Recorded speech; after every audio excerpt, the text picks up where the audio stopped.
la materia en la clase anterior. Uno de los próximos pues van a ser de salida con respecto a la materia que se pasa ese día. ¿Ya? Y ahí están las fechas, por si acaso. Y es el 28 de septiembre, el 19 de octubre, 16 de octubre, 16 de noviembre, 30 de noviembre y 7 de diciembre. Como se ve tan feo ahí, después me pueden dar un correo electrónico y yo se los mando para que sepan las fechas y que sepan cuál es el contenido que va a haber para esa clase. ¿Se lo mandarán? Si quieren ver, que no lo han visto, me cuento. Por si acaso. No he preguntado algo con respecto a eso, yo no tengo todo lo que quiero. Entonces cuando me preguntan de repente ¿a qué hora va a ser la prueba? Bueno, depende de a qué hora termine la clase. Ya solamente la prueba del día tenía un horario fijo. Para las próximas depende mucho a qué hora termine la clase. Espero que se hayan refrescado porque ahora viene la parte del examen mental que es bastante más denso que lo que acabamos de ver. El cuarto punto del examen físico general corresponde a la evaluación de la conciencia y el estado psíquico. Es harto lo que les voy a mencionar, pero quiero hacerles una salvedad. El examen mental propiamente tal, ustedes lo van a aprender cuando tengan la clase de neurología.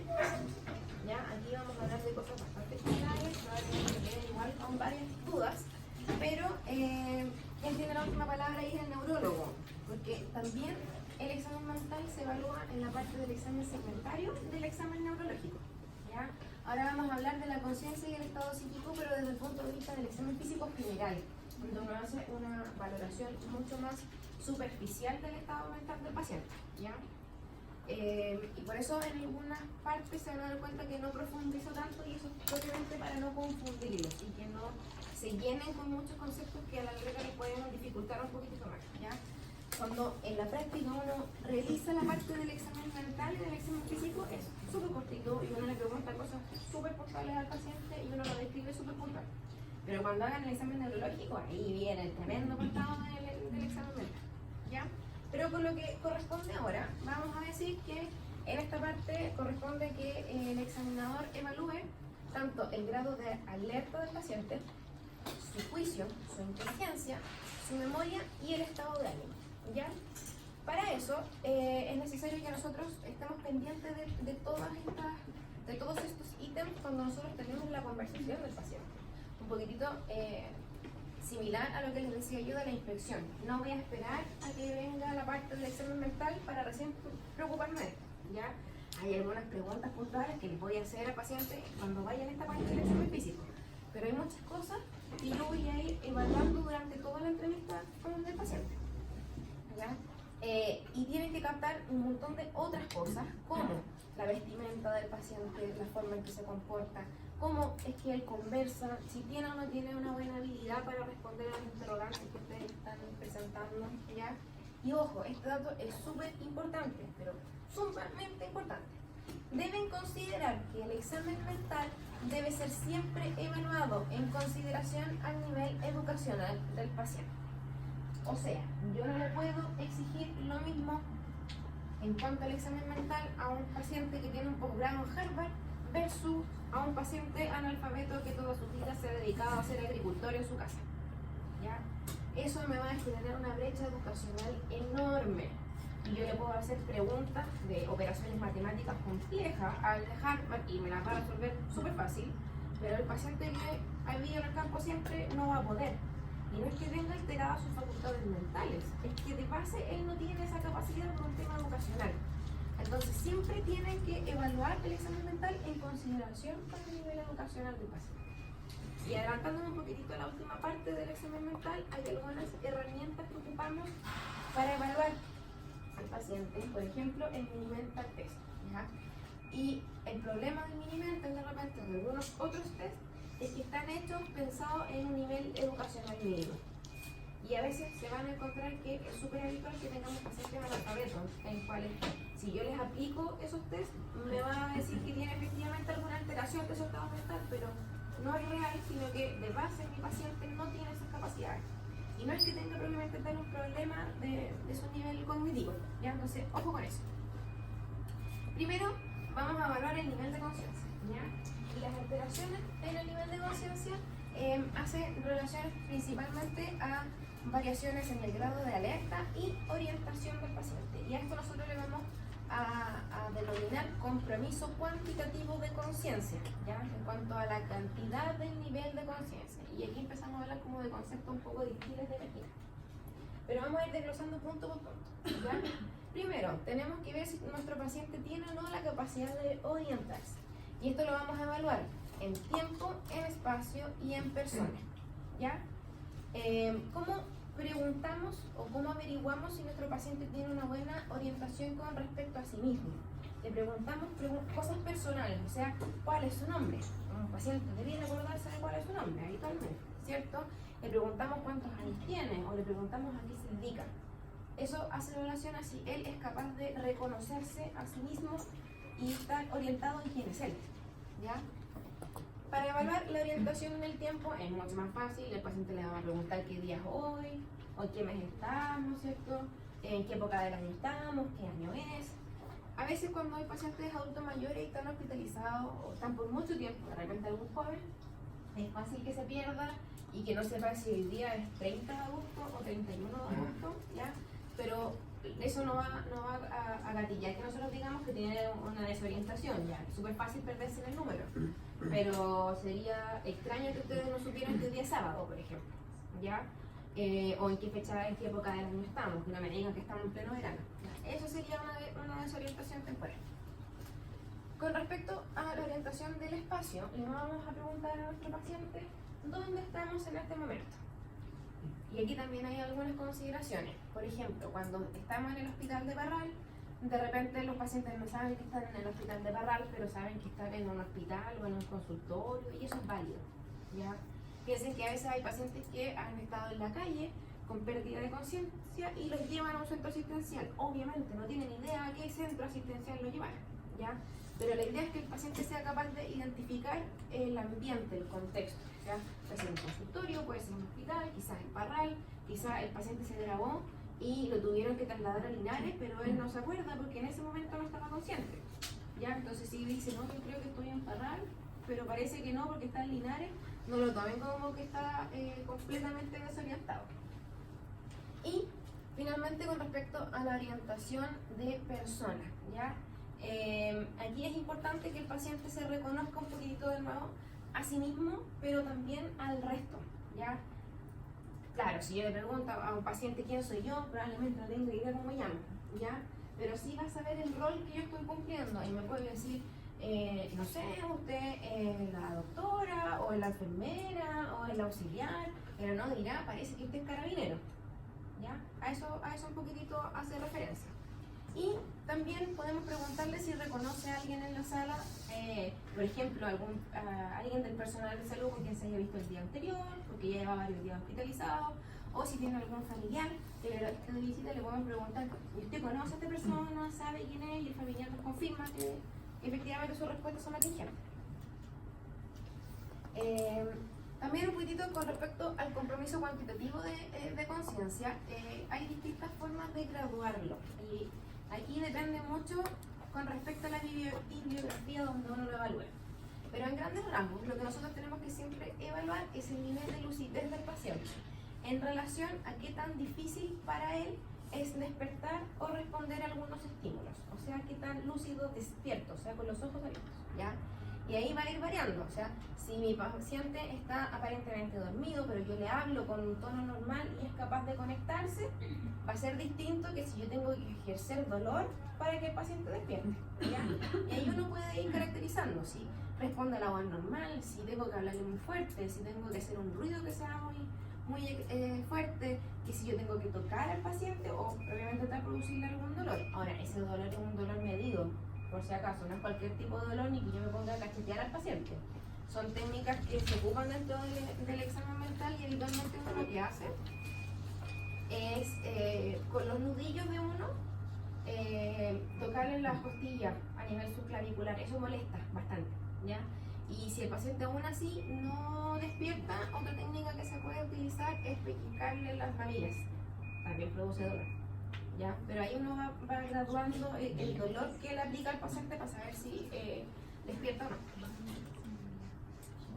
Y aquí lo vamos a graduar.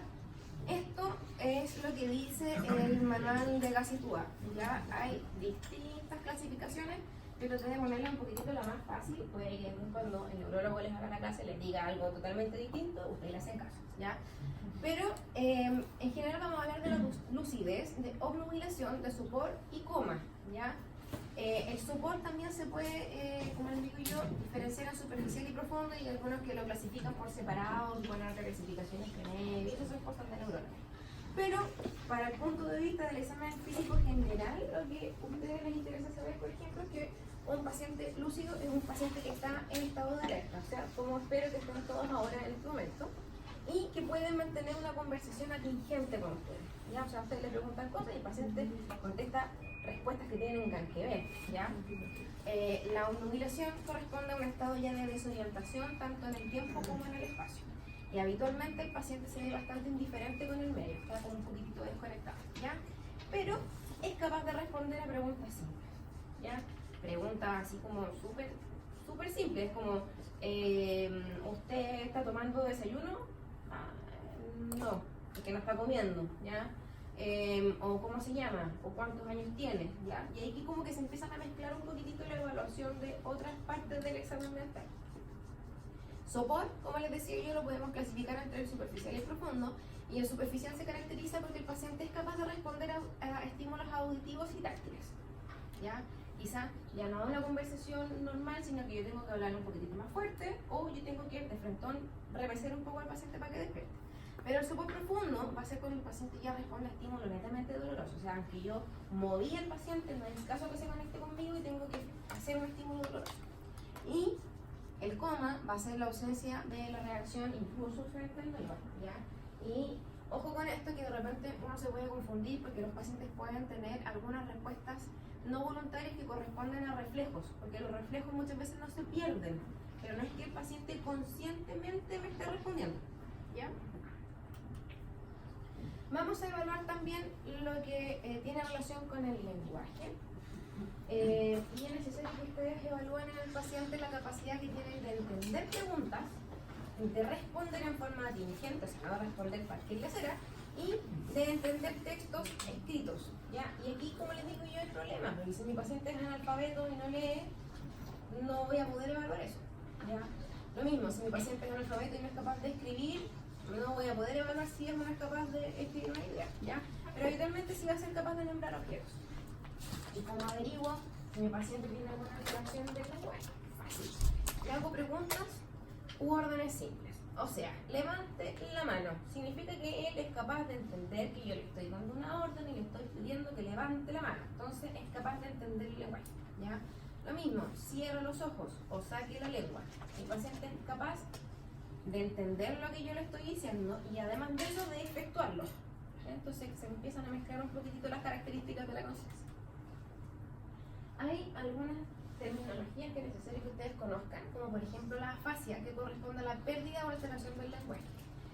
Y habitualmente la vamos a caracterizar en si es motora o si es sensorial, y si están los dos presentes vamos a decir que es una afasia global, ¿ya? En la afasia global el paciente tiene una pérdida completa tanto de la comprensión del lenguaje como de la emisión, o sea, no entiende lo que le dicen y es tampoco capaz de comunicarse. La afasia motora, también llamada afasia de Broca, porque normalmente se da por daños en la zona de Broca, ¿cierto? El paciente va a mantener la comprensión de lo que escucha o ve, pero él no es capaz de comunicarse. Y esto para el paciente es súper angustiante, porque entiende todo lo que le dicen, pero él no es capaz de expresarse, no es capaz de responder. Entonces, los pacientes con una afasia de Broca siempre están con mucha angustia. A diferencia de la afasia sensorial, donde quienes lo pasan más son los familiares del paciente, no tanto él, ¿ya? Porque el paciente no comprende lo que escucha, ¿ya? Yo le puedo hablar y él está como, pareciera estar desconectado, pero el problema es el del lenguaje. Y sí mantiene la capacidad de emitir palabras, pero son absolutamente sin sentido. O sea, yo le pregunto su nombre y me empieza a decir que allá afuera hay un árbol con un gato y el gato saltó y empieza a decir cosas que no tienen nada que ver, ¿ya? Entonces eso es súper complicado para los familiares que ven que su paciente está hablando leceras, entre comillas, ¿ya? Pero el problema es que él no es capaz de emitir un lenguaje que tenga sentido. Hay otras terminologías que deben conocer, por ejemplo, la alexia, que es la incapacidad para comprender un texto escrito.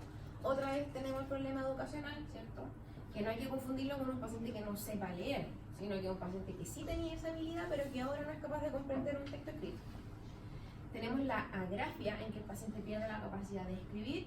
Y otro término también que es importante que conozcan ustedes, que es la disartria, y aquí el paciente no es que tenga un problema en comprender o en emitir un juicio hablado, sino que tiene problemas en la articulación de la palabra, o sea, en el hablar. Pacientes que habitualmente hablan un poco extraño. Típico de pacientes que han tenido accidentes vasculares recientes y les cuesta mucho hablar, pero por un tema más mecánico. No sé si me entienden, no es que les cueste producir a nivel mental su respuesta, sino que les cuesta efectuarla. Después vamos a evaluar la memoria, y para eso nosotros tenemos que ver si nuestro paciente tiene la capacidad de recordar acontecimientos pasados, ¿cierto? Pero también la capacidad de retener información nueva. Y aquí vamos a evaluar la memoria remota, la reciente y la inmediata. Para evaluar la memoria remota podemos preguntarle por fechas nacionales importantes, ¿ya? O sea, por ejemplo, no sé, si estamos en enero o en febrero, podemos preguntarle por el año nuevo, ¿ya? A eso me refiero. O, por ejemplo, ahora ya estamos un poquitito pasados, pero podríamos preguntarle antes a los pacientes por el terremoto del 2010, ¿ya? Fechas nacionales que sean importantes, que todos manejamos esa información. O podemos preguntarle por su historia personal, o sea, en qué han trabajado, qué estudios ha tenido, dónde ha estudiado, dónde ha vivido. Pero esto particularmente tenemos el problema de que necesitamos un familiar de testigo que nos confirme que lo que el paciente nos está diciendo es verdad, ¿ya? Porque el paciente podría contestarnos cualquier cosa y en realidad no sea verdad, y yo falsamente hablar como que tiene súper buena memoria cuando en realidad no es así. La memoria reciente corresponde a los acontecimientos ocurridos durante el mismo día. O sea, ¿usted se acuerda cuando le trajeron el medicamento en la mañana? ¿O qué le trajeron en la mañana para comer el desayuno? Son cosas que han pasado recientemente. Pero ojo, existe un fenómeno llamado confabulación, ¿ya? Y no es lo mismo que la simulación, por favor, no los confundan. En la confabulación, el paciente inventa hechos para completar historias, ¿ya? Pero no lo hace a propósito, ¿ya? No es que el paciente esté simulando y que a propósito me quiera mentir y me esté inventando historias, sino que sus sistemas cerebrales hacen que él tenga conocimiento de algunas partes de la realidad, pero tiene algunos vacíos, y empieza su propio cerebro a ver o solucionar cómo rellena esos vacíos, ¿ya? Y el paciente está confabulando y uno le puede seguir claramente la cuerda, y el paciente empieza a decir cosas que nunca en la vida fueron, que sucedieron durante el mismo día, pero no es que él quiera hacerlo, ya es un problema neurológico. Y tenemos la memoria inmediata, que aquí nosotros le vamos a pedir al paciente que recuerde habitualmente 3 palabras. O sea, yo le digo, le voy a nombrar 3 palabras, y en unos pocos minutos yo le voy a pedir que me las recuerde, por favor, y ustedes le mencionan perro, casa y árbol, ¿ya? Entonces siguen con otra parte del examen mental, y a los 5 minutos, 10 minutos le dicen: recuerda que hace unos pocos minutos yo le mencioné 3 palabras, ¿me puede decir cuáles eran? Y con eso uno evalúa la memoria inmediata. También tenemos que evaluar las funciones cognitivas superiores, y aquí se pone un poquito más complejo. Hay que evaluar el pensamiento abstracto, y para esto podemos preguntarle al paciente por semejanzas o por diferencias, ¿ya? O sea, ¿en qué se parece un perro con un gato? Y esperamos que el paciente nos diga que los dos son animales, porque son mascotas, ¿cierto? O en qué se diferencia un auto con un avión, que el auto tiene ruedas y anda en la tierra, ¿cierto? En cambio el avión va por el cielo y vuela, cosas así, no tan complejas. Podemos preguntarle por cálculos de algunas operaciones, y otra vez el problema de la educación, ¿ya? Pero idealmente van a ser operaciones simples, o sea, sumas o restas, no tan complejas, inversión de serie. Yo le pido a mi paciente que cuente de 100 hacia atrás, restando de 3 en 3. Realmente el hacia 1 también se le complica, ¿ya? El 7 cuenta bastante, pero ahí uno eso lo puede ir ajustando con el paciente. Le podemos pedir también que deletree algunas palabras, o que reproduzca algún dibujo, ¿ya? Hay test típicos, por ejemplo, el test de la casa o el test del reloj, que yo le hago un ejemplo y le pido al paciente que lo dibuje, lo copie lo más fielmente posible. Con respecto a la estructuración del pensamiento, aquí nosotros tenemos que evaluar el contenido del pensamiento, ¿ya? Y de algunas percepciones e interpretaciones que tiene el paciente con respecto al medio ambiente. Y los efectos de esto corresponden principalmente a alteraciones cualitativas de conciencia, ¿ya? Hasta ahora habíamos hablado de alteraciones cuantitativas, o sea, de qué tan despierto estaba el paciente. Ahora vamos a hablar de las alteraciones cualitativas, o sea, con respecto a la calidad de su pensamiento. Y aquí tenemos algunas alteraciones típicas. Ya tenemos la confusión, en la cual el paciente no puede realizar un juicio correcto de la situación en la que se encuentra.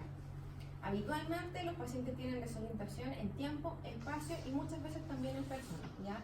Y incluso muchas veces no reconocen objetos o personas familiares, ¿ya? Esa es la confusión, que no es lo mismo que el delirio, ¿ya? El delirio corresponde a un paciente que está absolutamente desconectado de la realidad. Uno lo ve mucho más frecuente en pacientes adultos mayores que tienen alguna patología aguda y típico que de noche hacen delirio, ¿ya? Aquí tienen ideas, son absolutamente incoherentes y presentan cambios muy bruscos, muy agudos con respecto a los cambios de conciencia, ¿ya? Son muy fluctuantes y estos pacientes por ningún motivo logran concentrarse. O sea, uno les pregunta algo o les da algunas indicaciones súper sencillas y el paciente no es capaz de seguirlas. Existen las ilusiones, en que el paciente hace una interpretación errónea, pero de un estímulo externo local, ¿ya?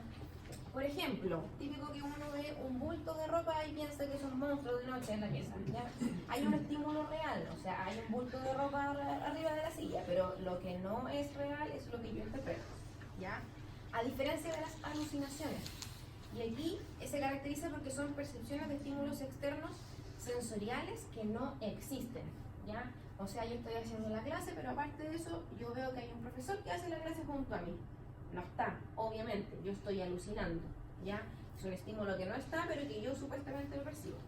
Y esas alucinaciones pueden ser de distintas características, ¿ya? Pueden ser alucinaciones visuales, o sea, que yo veo a alguien ahí. Pueden ser alucinaciones auditivas, que yo escucho una voz que me está hablando, puede ser una voz externa o puede ser una voz propiamente tal que el paciente lo refiere como una voz desde su interior. También existen las alucinaciones olfatorias, pero son bastante menos habituales, ¿ya? Las más frecuentes son las visuales y las auditivas. Y también tenemos que evaluar el estado anímico o la personalidad del paciente. Y aquí comprendemos que esto varía enormemente porque cada uno tiene personalidades distintas, ¿ya?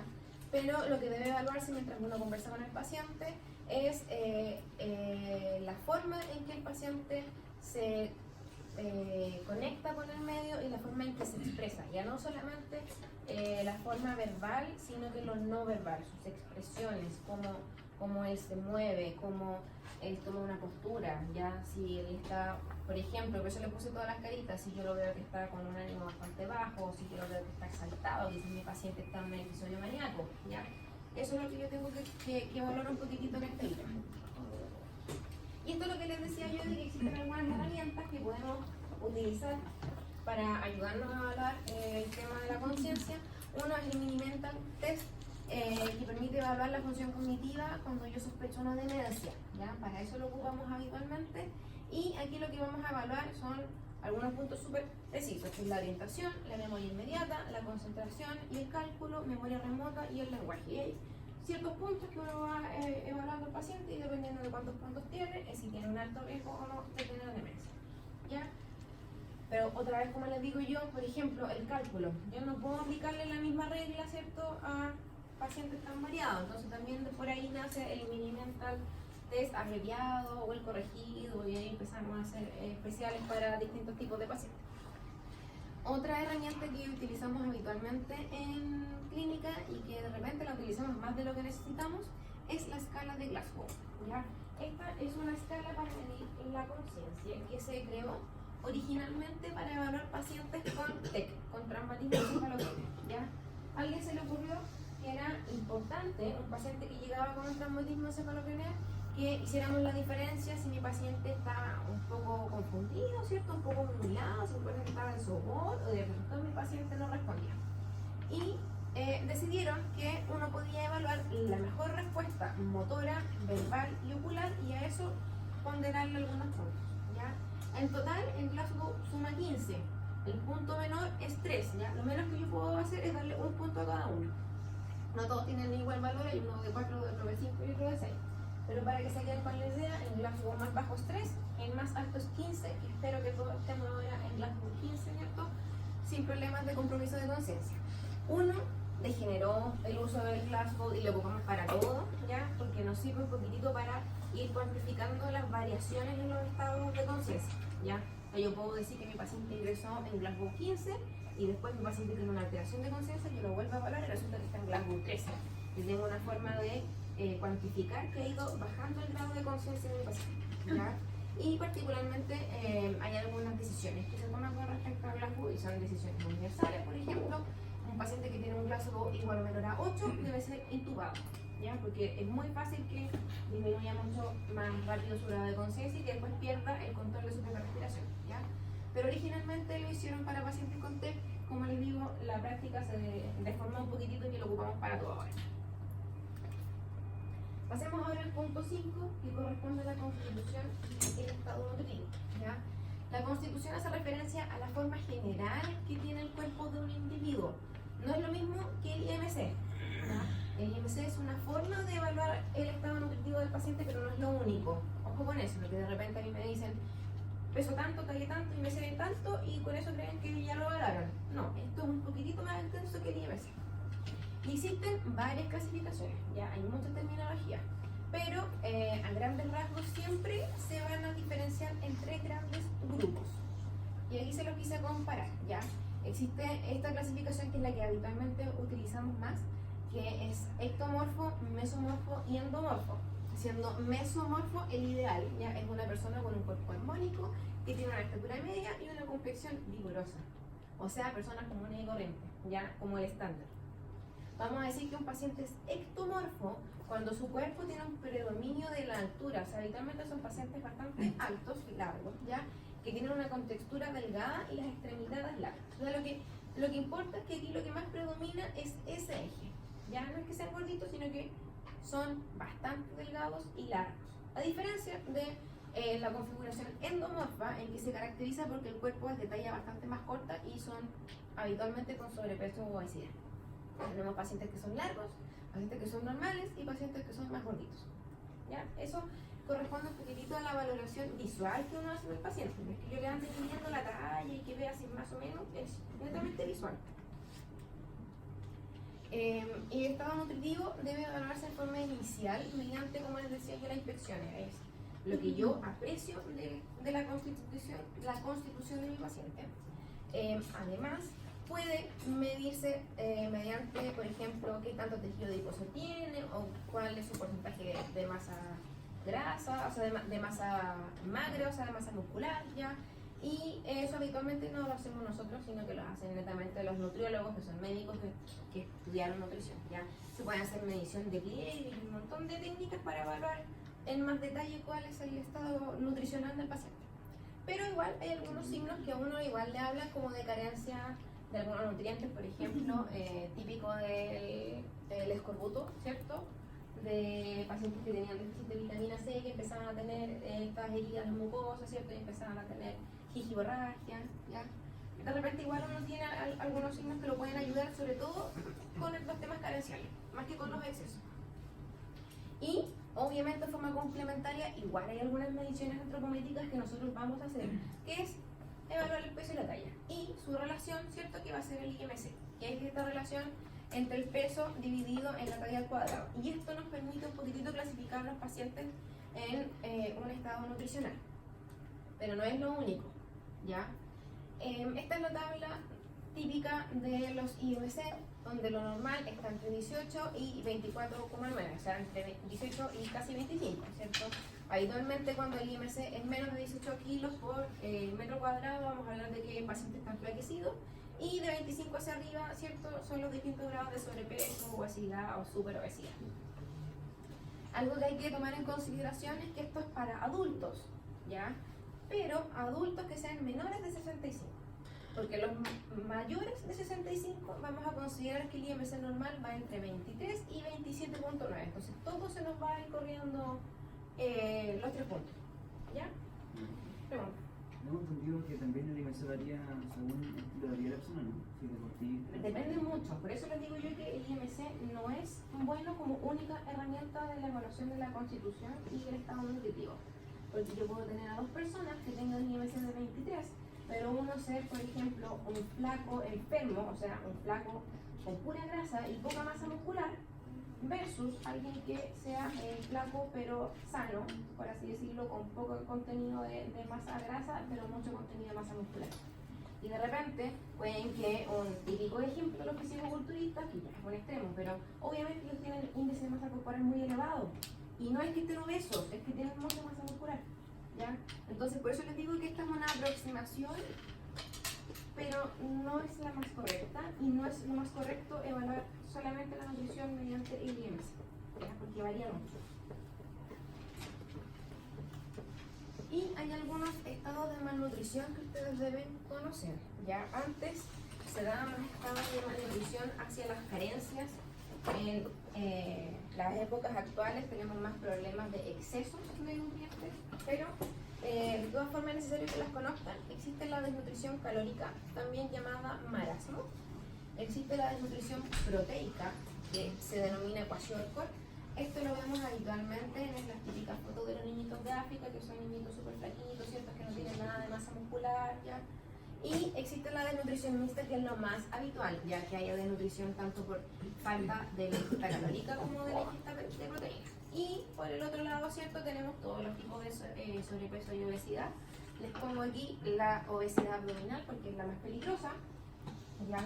Si ustedes recuerdan, de todas las personas que han visto en la vida, hay algunos gorditos que son como gorditos parejos, ¿cierto? Que son como gorditos de brazos, de piernas y de abdomen, pero hay otros gorditos que son como predominantemente gorditos abdominales, ¿ya? Y esa es la obesidad más peligrosa, porque cuando nosotros tenemos mucha grasa a nivel intraabdominal, eso habla de que hay mucha grasa visceral, y en toda la anatomía, en los órganos más nobles, nosotros tenemos grasa que no debería estar en esa proporción, ¿ya?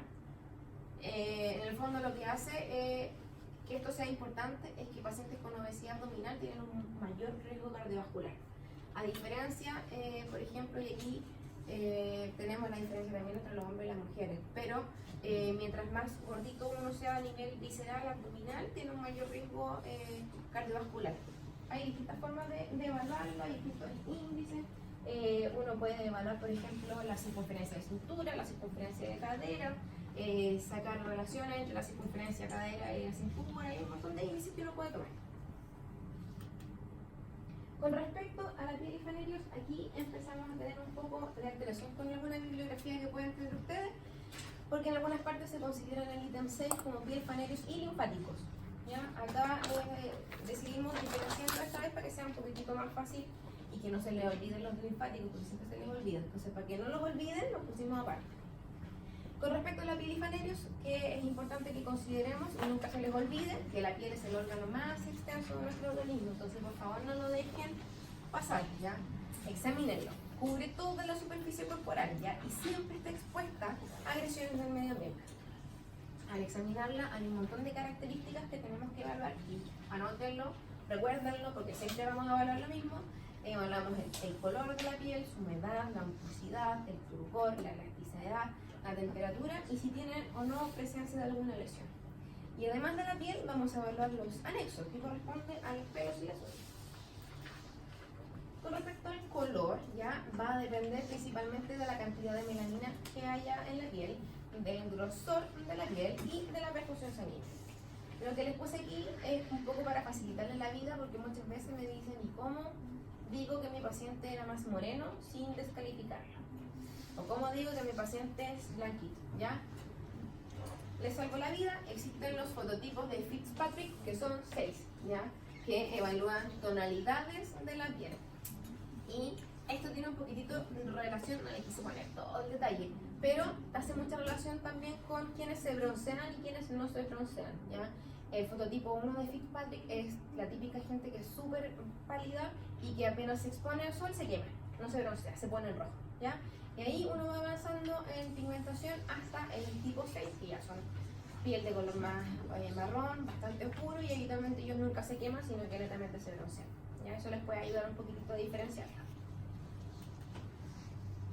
Con respecto a alteraciones de la piel, existen un montón, ya, aparte del color propiamente tal de la piel de nuestro paciente. Por ejemplo, tenemos despigmentaciones parciales que corresponden al vitiligo, ¿ya?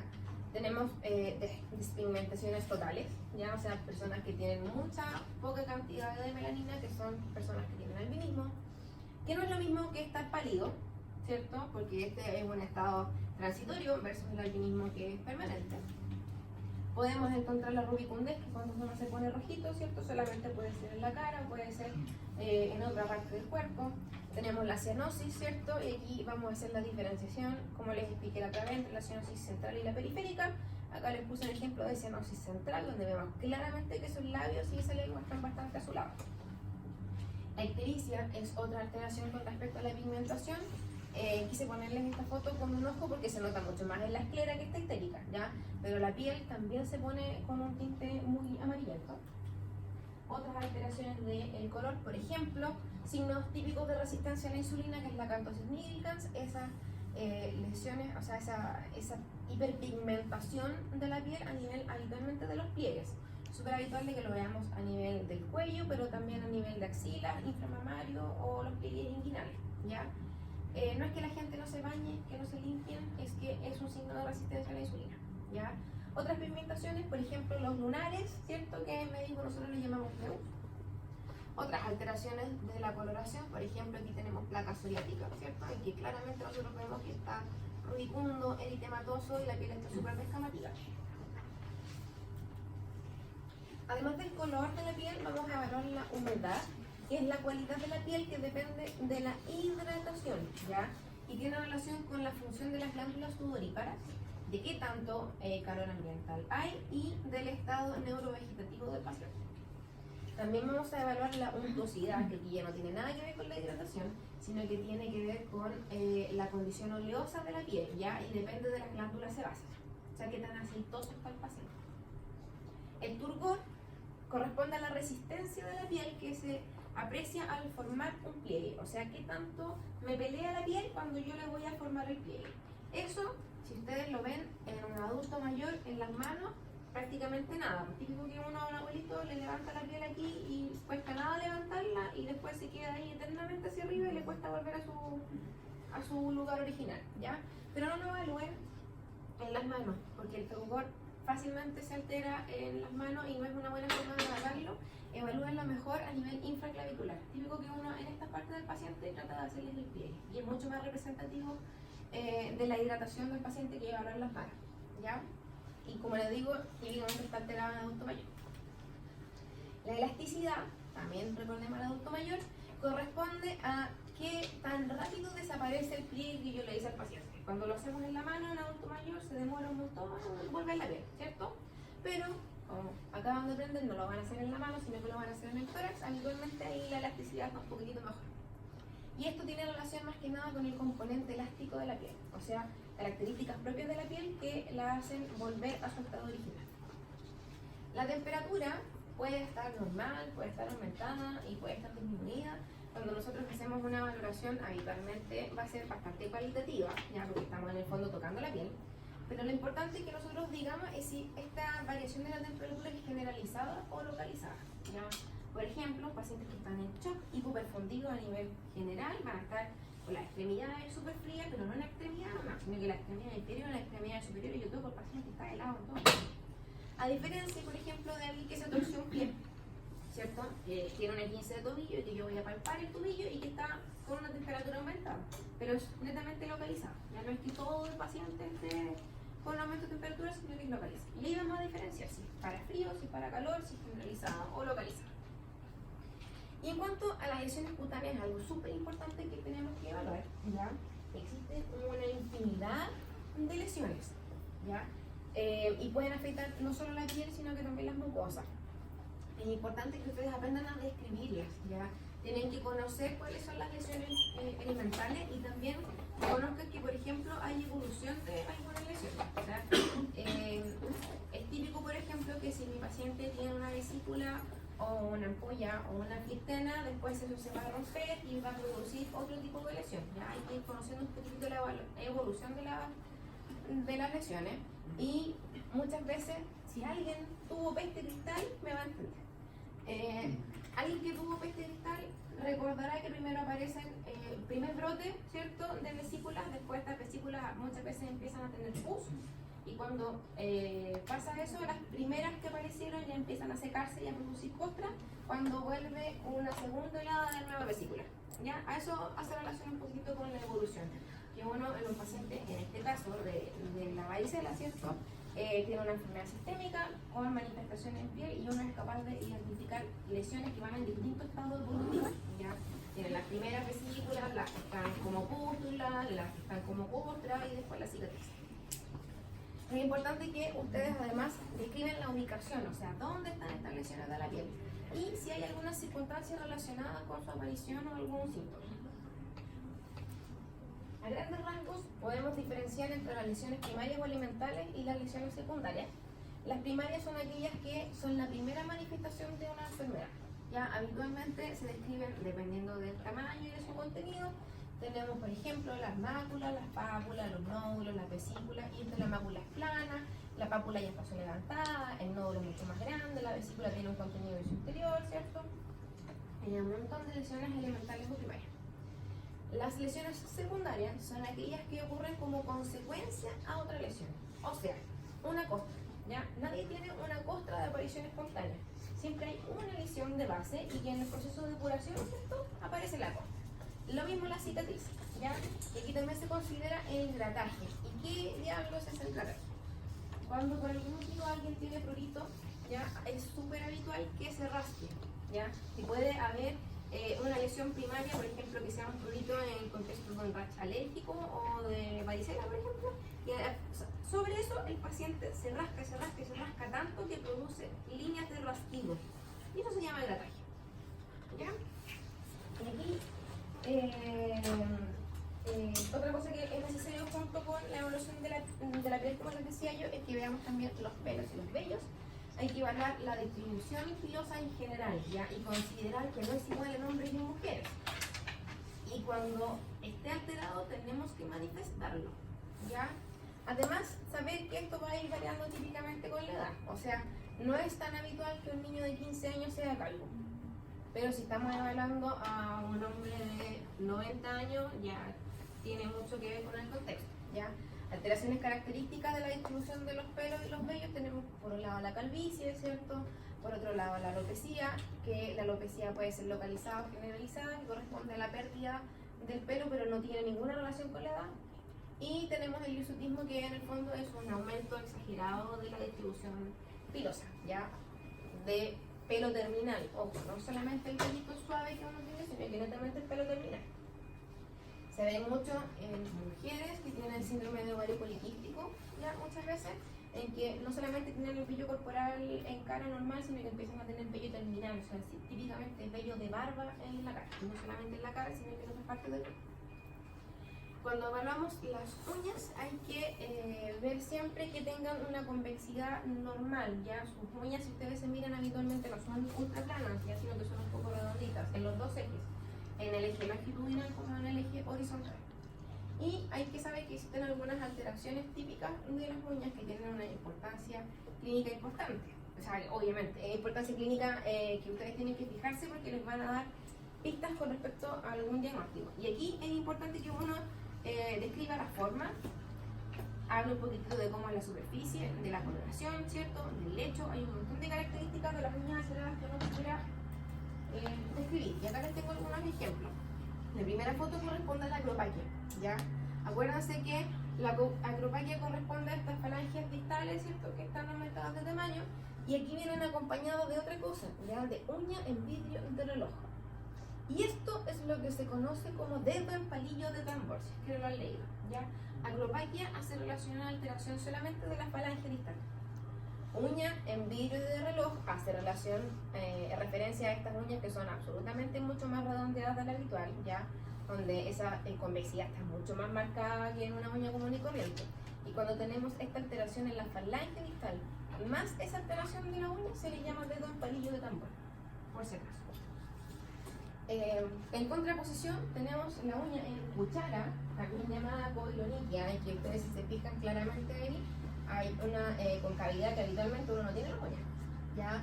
Leuconychia corresponde a las uñas blancas. Hay distintas causas de que uno tenga las uñas blancas y puede ser solamente localizada, como lo que un montón de veces me han preguntado, ¿y ¿Cómo se llaman los regalitos de las uñas? Leuconiquia. Pero también podemos encontrar leuconiquia, por ejemplo, en uñas que están afectadas por hongos, que también van a estar mucho más blancas y habitualmente va a ser la uña en su totalidad. Podemos tener alteraciones en el lecho unguial, por ejemplo, este de acá, que es de un paciente que está absolutamente pálido, vean lo blanco que está ese pobre lecho unguial, ¿ya? Acá les puse una foto de un pitting. Pitting son esos hoyitos que ven en la superficie de la uña, como que si los hubieran picoteado con una aguja, eso se llama pitting. Y la mancha en aceite es, fíjense que el reborde de la uña, cuando empieza a aparecer la parte blanca, cuando la uña crece, no está ahí bien definido, sino que está como un aceite que mancha una cepilleta, ¿cierto? Como que tiene estas manchas que van hacia proximal. Eso se llama mancha en aceite y esos puntitos se llaman pitting. Ambos son muy característicos de la psoriasis. Y acá tenemos unas hemorragias en el lecho unguial. Si ustedes se fijan, hay algunas lesiones bastante amoratadas, pero no son propiamente tal de la uña, sino que es del lecho que está por debajo de la uña. Se llama hemorragia subunguial en astillas porque habitualmente aparece como en pequeñas manchitas. Y nosotros eso lo podemos ver en pacientes que tengan principalmente endocarditis infecciosa, o sea, un problema en las válvulas, que empiezan a soltar pequeños émbolos y esos émbolos se van a enclavar en la circulación distal, ¿cierto? O sea, donde fue que su diámetro permitió tapar y ahí produce una pequeña hemorragia a nivel de la rodilla. Ahora pasamos al tema de los ganglios, y como les decía yo, en un punto aparte porque siempre lo olvidaban, entonces ya para que no lo olviden nunca más, es un punto específico. Pregunta. ¿Todas las características de la uña son solo para uñas de las manos? No, también. Es más fácil que yo les ponga uñas de las manos, pero uno describe todo. Y evalúa tanto las manos como los pies. Con respecto a los ganglios linfáticos, es importante que ustedes recuerden que los ganglios corresponden a parte del sistema linfático, pero que son ciertas como estaciones, ¿cierto? Que van recopilando linfa y junto con eso también cumplen una función inmunológica súper importante. Y eso es relevante que ustedes lo recuerden porque habitualmente cuando tengamos adenopatías o ganglios aumentados de tamaño, tiene que ver con esto, ya con una respuesta inmunológica. Los ganglios están distribuidos en todo el cuerpo, ¿ya? Pero existen, como les decía yo, estas estaciones o ciertos lugares en la anatomía donde se concentra un mayor número de ellos y habitualmente eso es lo que nosotros vamos a ir a caracterizar. Como parte del examen físico, ustedes deben buscar la presencia de ganglios palpables en forma dirigida. No le hagan el quite, ¿cierto? No desprecien la zona inguinal. Siempre me dicen, es que doctora, me da vergüenza. No, hay que hacerlo porque es por el bien del paciente, ¿ya? Y describir las características que tengan en detalle estos ganglios que son palpables. Hay algunos grupos que sí o sí tenemos que evaluarlo. Ahí esto es solo un ejemplo bien burdo de lo que es el sistema linfático, ¿ya? Pero ustedes debieran ser capaces de examinar los linfonodos occipitales, retroauriculares, preauriculares, los submenteriores mandibulares, las caras laterales del cuello, los supraclaviculares, los axilares, eventualmente los troqueares, ¿cierto? Sí o sí, los inguinales y los popliteos, cuesta bastante palparlos, pero uno debería hacer todo ese recorrido con cada paciente y no hacerle el quite, ¿ya? Cuando encuentre un linfonodo palpable, hay ciertas cosas que uno tiene que caracterizar, ¿ya? No solamente si palpea algo a nivel supraclavicular, por ejemplo, sino que hay que dar ciertas características. Primero, ¿dónde es que yo palpé este ganglio, cierto? ¿Qué tamaño tiene? ¿Y cuántos son? ¿Es uno? ¿Son varios? ¿Son tres? ¿Son cinco? ¿Son múltiples? No alcanzo a contarlos, pero múltiples, aproximadamente 10, por ejemplo. ¿Qué consistencia tienen? Si tienen consistencia de un ganglio común y corriente o están más indurados de lo habitual, ya tiene importancia clínica porque todas estas características en el fondo uno las evalúa pensando en que esta adenopatía es maligna. ¿Ya se acuerdan que yo les hablé un poquito de las estaciones y el tema inmunológico? Cuando uno habitualmente tiene una adenopatía, tiene que pensar en dos grandes grupos de patologías. Uno que sea infeccioso, ¿ya? Que es lo más benigno, pero también tienen que pensar que esta cosa puede ser neoplásica, ¿ya? O sea, relacionada con algún tipo de cáncer. Entonces, todas estas características importan porque uno, con la descripción de la adenopatía, va a decir qué tanta pinta maligna tiene, ¿ya? Entonces, hay algunas localizaciones que son más malignas que otras. Y tienen relación con el drenaje. Ya no sé si ustedes han leído algo de su libro, que por ejemplo no es lo mismo tener una adenopatía supraclavicular derecha que izquierda, ya porque corresponden a sitios de drenaje distintos. ¿No le suena nada de eso?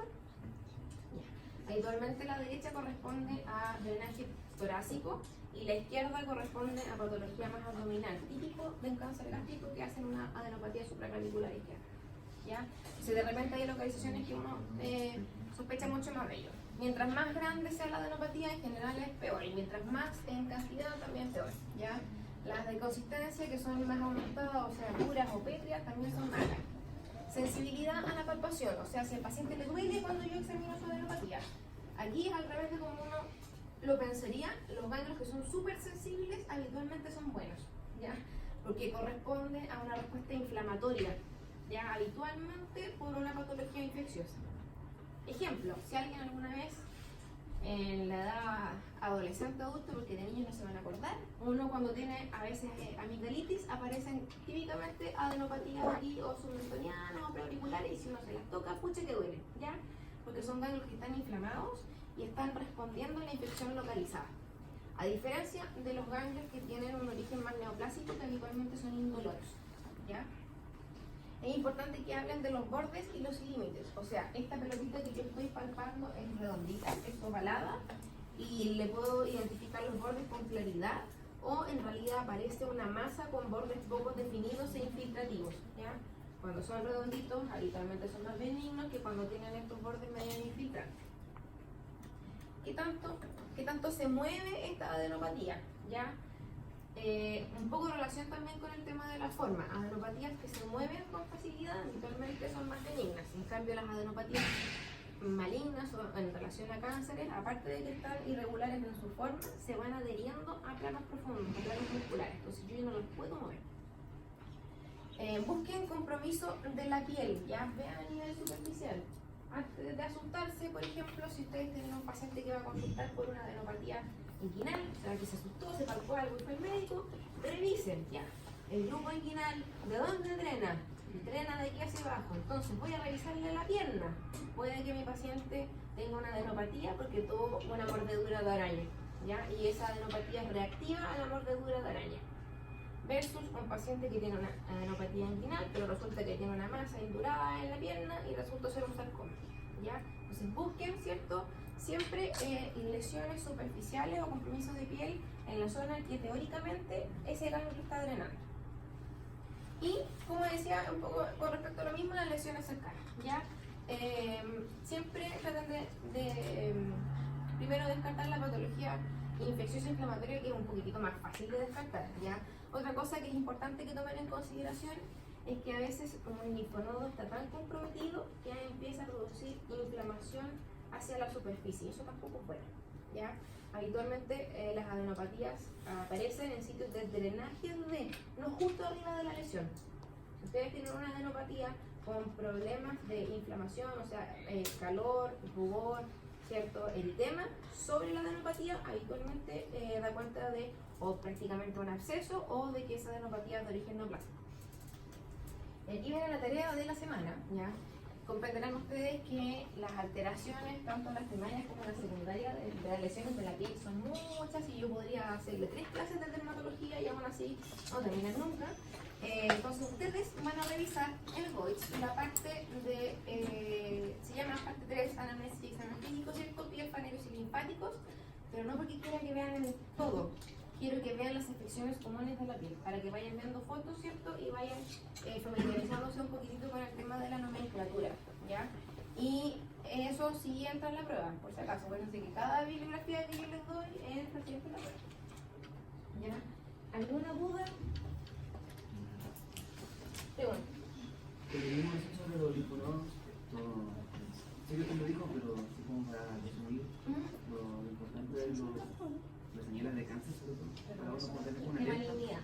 De malignidad es, bueno, la localización depende mucho, ¿ya? Porque hay algunas localizaciones típicas de que son más malas, pero en general una adenopatía que tenga pinta maligna va a ser una adenopatía con bordes irregulares, infiltrantes, que esté adherido a planos profundos, que sea de consistencia pétrea, que sean muchas, y además que comprometan más de un sitio de drenaje. ¿Qué quiero decir con eso? Si yo, por ejemplo, tengo una herida aquí en el antebrazo, lo más probable es que tenga una neuropatía a nivel tropiar, ¿cierto? Pero si resulta que yo tengo tropiar, y tengo axilar, y tengo supraclavicular, y tengo una al otro lado, lo más probable es que mis adenopatías no sean causadas por ese virus, ¿ya? Entonces, que sean muchas, que los bordes sean difusos, que esté adherido plano profundo, que sea pétreo y que sea indoloro. Esas cosas hablan habitualmente de una neuropatía que es más neoplástica que reactiva infecciosa. ¿Alguna otra duda? ¿Están muy cansados? Sí, ya, tomémonos entonces otro repetito, porque falta algo todavía. Son las 11. Esto de que no sea un poco más corto, sí, que no salgan tan tarde. 11:15.